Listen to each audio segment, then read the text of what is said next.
Welcome to the deep dive. Today we're unlocking something absolutely fundamental to the world of auditing: quality control. And for you, our listener, especially if you're prepping for a critical case-based exam, this isn't just theory. It's about, understanding how these standards actually play out. Right, how they work in practice. Exactly. And how to apply them to those tricky exam scenarios. Our mission today is to give you a clear, comprehensive, and really applicable understanding of quality in auditing. Precisely. High audit quality isn't just some nice to have, it's the absolute bedrock. It's what builds trust in financial information. Right. Think about everyone who relies on it: industry, government, the public.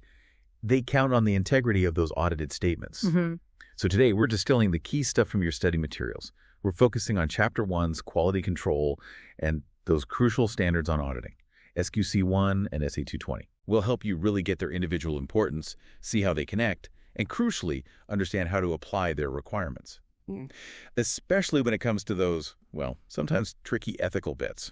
Okay, so before we jump into the standards themselves, let's zoom out a bit. Why? Why is audit quality just so central, so non-negotiable for the profession? Well, at its core, audit quality is really about applying a rigorous audit process.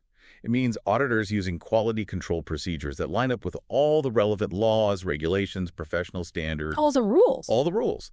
It's about making sure that the assurance they provide, the thing stakeholders base decisions on, is robust, reliable, trustworthy. So without that quality, The whole system starts to look shaky, trust erodes. It really is foundational. that makes total sense. It's like the hidden framework holding it all up. All right, let's move from the why to the how, starting at the firm level. SQC1. That's quality control for firms that perform audits and reviews of historical financial information and other assurance and related services engagements. Quite a title. What's the main point here? Who's it for? Yeah, it's a mouthful, but the essence is about the firm's responsibility.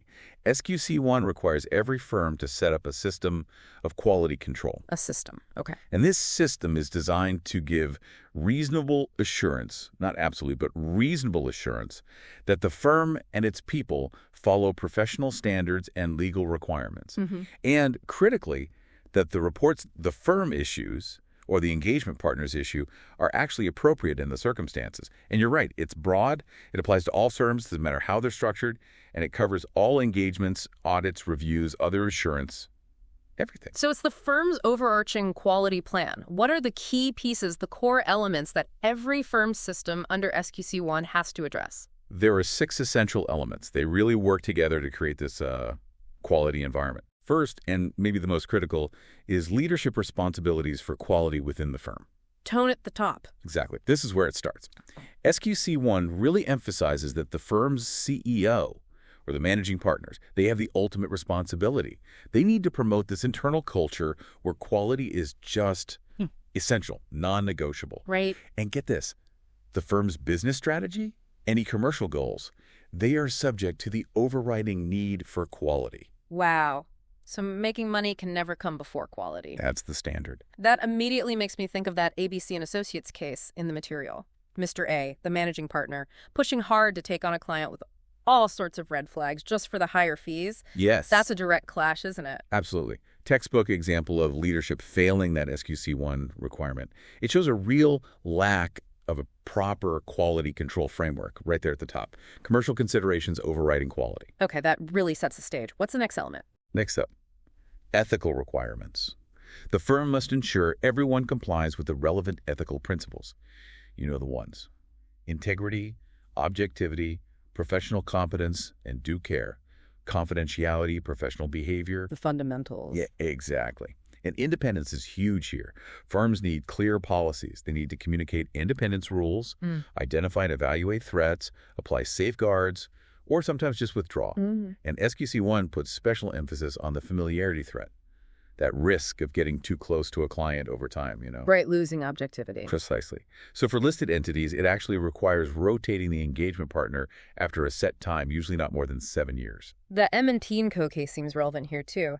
Sudhanshu, the CA, basically promising a clean report for more business. A blatant ethical breach, yes. Right. And it reflects poorly on the firm's quality control system.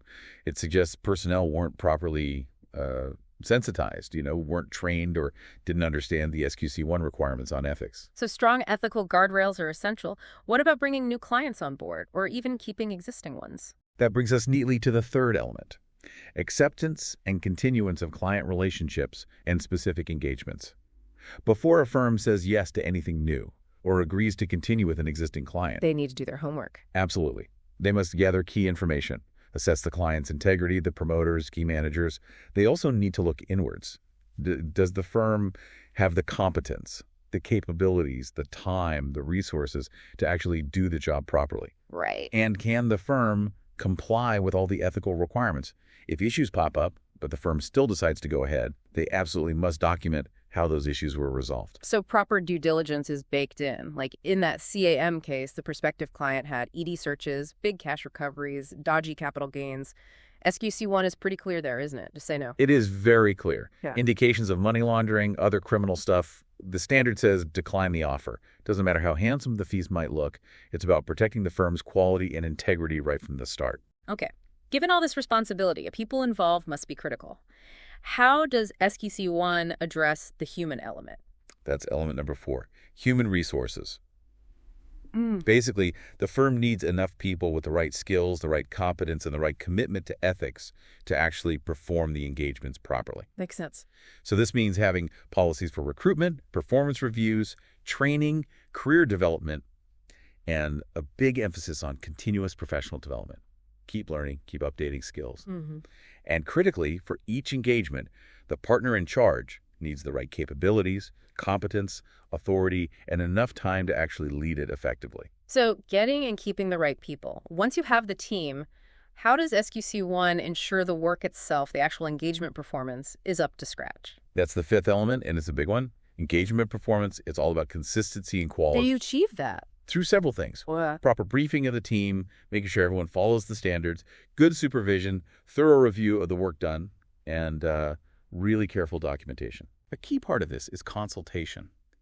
If you hit difficult or contentious issues, you need to consult. Get advice from experts, either inside or outside the firm. Don't try to wing it. Exactly. And another vital piece is the Engagement Quality Control Review, the EQCR. You mentioned that earlier. Yes. It's an objective look at the significant judgments made during the audit before the report goes out. And listen, for all audits of financial statements of listed entities, it's mandatory. Mandatory, no exceptions. Mandatory. And SQC1 also lays out documentation rules, like getting the final audit file assembled within 60 days after the report date and keeping it for at least 7 years. Okay, that's comprehensive. So we've got leadership, ethics, client acceptance, HR, engagement performance. What's the final element tying it all together? The 6th element is monitoring. The firm can't just set up policies and forget them. They have to continuously monitor. Are the quality control policies and procedures still relevant? Mm-hmm. Are they adequate? Are they actually working effectively? Are people complying with them? A constant checkup. Right. This involves things like periodic inspections of completed engagements and having a proper process to handle any complaints or allegations that things are being done right. It's the feedback loop for the whole system. Okay, so SQC1 paints the big picture, the firm's entire quality control system. But like you said, an audit is done by a specific team led by an engagement partner. So where does SA220 fit in? That's quality control for an audit of financial statements. What's its specific job? SA220 zooms in. It operates on the assumption that the firm is already following SQC1. Its specific role is to focus on the responsibilities of the engagement partner for the quality control procedures applied to one particular audit engagement. Ah, okay, so it's partner-level responsibility for a specific audit. Exactly.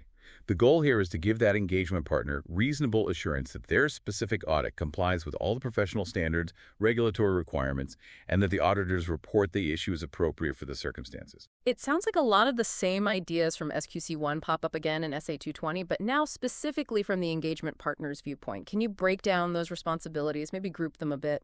You're spot on. The engagement partner is basically the quality captain for that specific audit.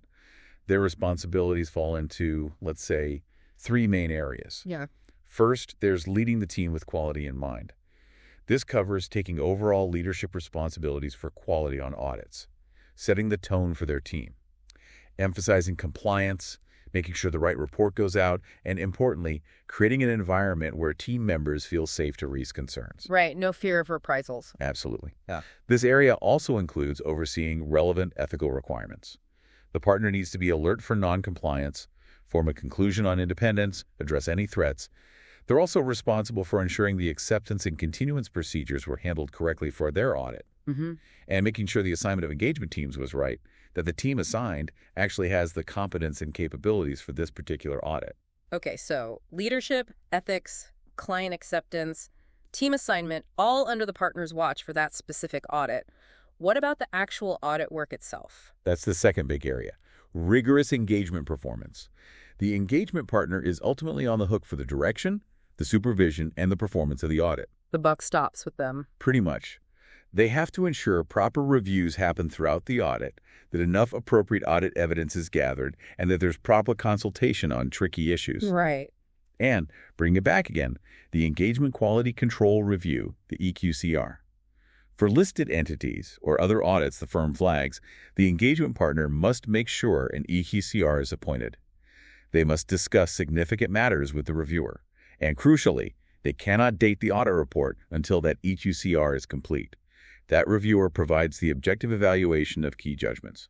That brings us back to that GVN and Associates case. Remember, they got an expert opinion from ICAI on an NDS thing. I do. But under SA 220, even with that expert opinion, they still needed the separate mandatory EQCR because it was a listed entity, right? The opinion didn't substitute for the review. Exactly right. That case perfectly shows it. An expert opinion is great, might be necessary even, but it doesn't replace the mandatory EQCR for a listed entity audit required by SA 220. It's a separate quality check. Got it. And also, under performance, the partner has to handle differences of opinion. If people on the team disagree or disagree with consultants or the EQCR reviewer, the firm's policies have to be followed to resolve it before the report is signed. Makes sense. What's the third area of responsibility for the partner? The third area is basically ongoing oversight and documentation. This means the partner needs to consider the results coming out of the firm's overall monitoring process. How does that feedback apply to their audits? And, super important, documentation. The engagement partner must document stuff like compliance with ethical rules, independence conclusions, decisions on client acceptance, any consultations held. And the EQCR reviewer has their own documentation duties too, confirming they did the review procedures, finished before the report date, and aren't aware of unresolved issues. So clear records are key for accountability. Absolutely. Documentation is the evidence that quality control was actually performed. This really clarifies things. So SQC1 is the firm-wide system, the playbook. SA 220 is the engagement partner executing that playbook on a specific audit. How do they really differ side by side? What are the key distinctions you need to nail for the exam? Yeah, this comparison is crucial. I love testing this. Let's break it down point by point. Okay. First, applicability. SQC1, entire firm. Responsibility, Yeah. CEO or managing partners, primarily. SA 220, particular audit engagement. Responsibility, The engagement partner. firm versus specific audit. Got it. Second, scope of engagements. SQC1 is broad. Audits, reviews, other assurance-related services. SA 220 is narrow. Audit engagements only. Wider net versus focus beam. Okay. Third, system versus implementation. Think of SQC1 as setting up the quality control system, the firm-wide policies, the procedures. SA 220 is about the engagement team actually implementing those QC procedures on a specific audit. Design versus execution. Nicely put. And finally, their relationship. SA 220 fundamentally depends on SQC1 being in place. The standard actually says it's premised on the basis that the firm is subject to SQC1. Ah, so SQC1 has to exist first. Exactly. It's the essential foundation, the sine qua non, as the material puts it.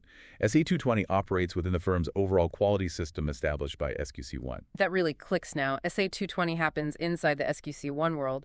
Thinking about that RST & Co. case again, where the auditor said the company was generally regular with statutory dues in the CAR report. That phrase, generally regular, feels woolly, not really precise. It is woolly, and that's a great SA 220 example. SA 220's objective requires the audit to comply with professional standards and legal requirements. Generally, regular isn't proper qualitative reporting. It suggests non-compliance, a failure to apply SA 220 principles properly to the specific finding and how it's reported. So beyond the firm's own internal controls via SQC1 and the partner's oversight via SA 220, are there outside bodies checking up on audit quality who checks the checkers in India. Yes, absolutely. There are external layers of review. Your material highlights three key ones. Okay. First, the peer review board. This is set up by the ICI Council. Its main job is to make sure firms are complying with technical, professional, ethical standards and have proper quality systems. They issue a peer review certificate if things check out. Like a quality seal of approval from the institute. Kinda, yes. Second, there's the Quality Review Board, or QRB. This one's set up by the central government.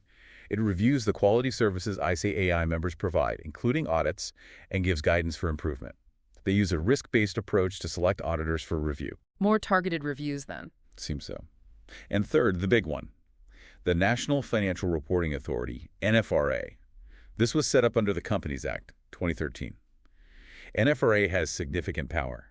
It monitors and enforces compliance with accounting and auditing standards and oversees the service quality of professions involved with financial reporting. So NFRA is the main regulator? For certain types of companies, yes. Importantly, NFRA focuses on the audit quality of listed companies and other larger specified public interest entities. The QRB generally reviews entities not covered by NFRA, so there's a bit of a division of scope there. Okay. That distinction is helpful.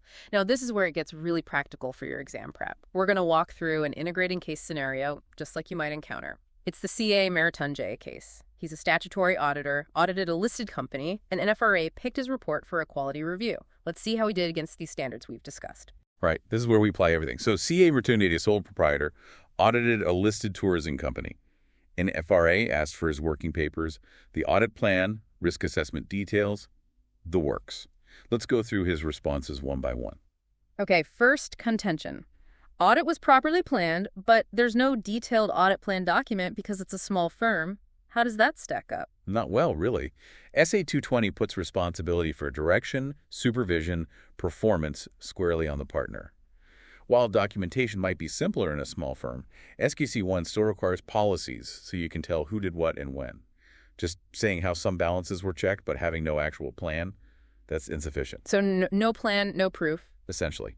It points straight to non-compliance with SA 220. Being a small firm isn't an excuse for skipping fundamental documentation like an audit plan. Okay, no wiggle room there. What about his next argument? Risk of material misstatement was assessed as low based on my professional judgment, and you can't demand to know how I arrived at that judgment. Again, that's problematic. Yes, risk assessment involves professional judgment, but the process and the basis for that judgment absolutely must be documented. It's part of getting sufficient appropriate audit evidence. Right. SA 220 requires documenting conclusions. Exactly. Without documentation, how can anyone verify if the judgment was appropriate or if the audit response based on that judgment was adequate? It's another clear sign of noncompliance with SA 220. And his reason for not doing the engagement quality control review, he said, no contentious matter arose. That's just a flat-out violation. SQC 1 is crystal clear. And EQCR is mandatory for all audits of financial statements of listed entities. Full stop. Doesn't matter if things seem smooth sailing. Doesn't matter at all. The requirement is absolute for listed entities. Skipping it because there were no contentious matters shows a fundamental misunderstanding or disregard for the standard, a clear violation of SE 220's requirements regarding EQCR. Okay, and finally, those errors about accounting standards in the data entry, which he called just clerical errors by junior staff. Calling those clerical errors is really downplaying it. We're talking about a listed company's financials needing to be under IND AS, but referencing the wrong standards. That's a serious lapse. It undermines the whole report. It does. SA 220 makes the engagement partner responsible for the report being appropriate and complying with professional standards and regulations. These aren't just typos. They indicate a failure in quality control over engagement performance, supervision, and review. Definitely points to non-compliance with SA 220. So, looking at the whole picture for CA Meritunjay, the lack of planning documentation, no basis shown for risk assessment, skipping the mandatory EQCR, the significant errors passed off as clerical. What's the overall verdict on his firm's quality control? Well, the pattern is pretty clear, isn't it? All these issues point towards significant deficiencies. His explanations, firm size, no contentious issues, they just don't hold water under the standards. The conclusion would be? The conclusion has to be that the firm, his sole proprietorship, did not have an effective system of quality control as laid out in SQC 1. And consequently, the audit engagement itself wasn't performed in accordance with SA 220. The case really drives home how SQC 1 and SA 220 are linked and how failures in the system manifest in this specific engagement. And that, for you, our listener preparing for your exam, is the critical insight. This CA Mertunje case isn't just a story.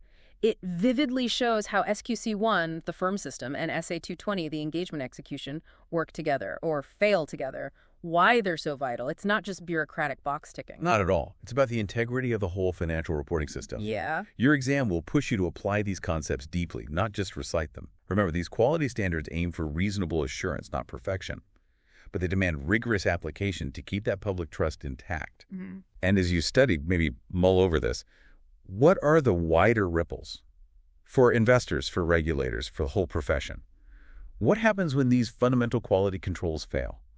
When the appropriate auditor's report isn't issued?